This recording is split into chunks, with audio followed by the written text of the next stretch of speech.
Hi kids, welcome to my channel Little Champ. ଆସ ଗପ ପଢ଼ିବା। ସମ୍ପଦ ବାବୁଙ୍କ ବାଡ଼ିରେ ଏକ ବାମ୍ଫି ଥିଲା। ଚମ୍ପା ନାନୀ ଫମ୍ପା ମାଠିଆଟି ଧରି ସେଇ ବାମ୍ଫିକୁ ଜଡ଼ ଆଣିବାକୁ ଯାଏ। ବାମ୍ଫି ପାଖରେ ଥିବା ଚମ୍ପା ଗଛ ମୂଳେ ଏକ ତମ୍ପ ସାପ ଗାତ ଭିତରେ ରହୁଥିଲା। ଚମ୍ପା ନାନୀ ପାଣି ଆଣିବାକୁ ଗଲାବେଳେ ତମ୍ପ ସାପଟିକୁ ଦେଖି ଭୟରେ କମ୍ପି ଉଠିଲା।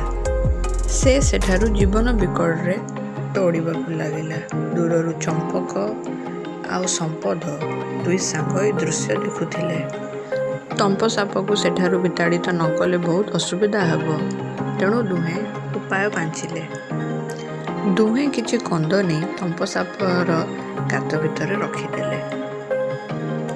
କନ୍ଦର ମିଠା ମିଠା ସୁଗନ୍ଧରେ ପିମ୍ପୁଡ଼ିମାନେ ଧାଡ଼ି ବାନ୍ଧିବାକୁ ଲାଗିଲେ। ତମ୍ପ ସାପ ଏହା ଦେଖି ପିମ୍ପୁଡ଼ିମାନଙ୍କୁ ଆକ୍ରମଣ କଲା। ପିମ୍ପୁଡ଼ିମାନେ ମଧ୍ୟ ତମ୍ପକୁ ଆକ୍ରମଣ କଲେ। ହଜାର ହଜାର ପିମ୍ପୁଡ଼ିଙ୍କ ଆକ୍ରମଣ ସହି ନ ପାରି ତମ୍ପ ସାପ ବାମ୍ଫି ନିକଟରୁ ଚାଲିଗଲା। ଧନ୍ୟବାଦ। And don't forget to subscribe our channel Little Champ.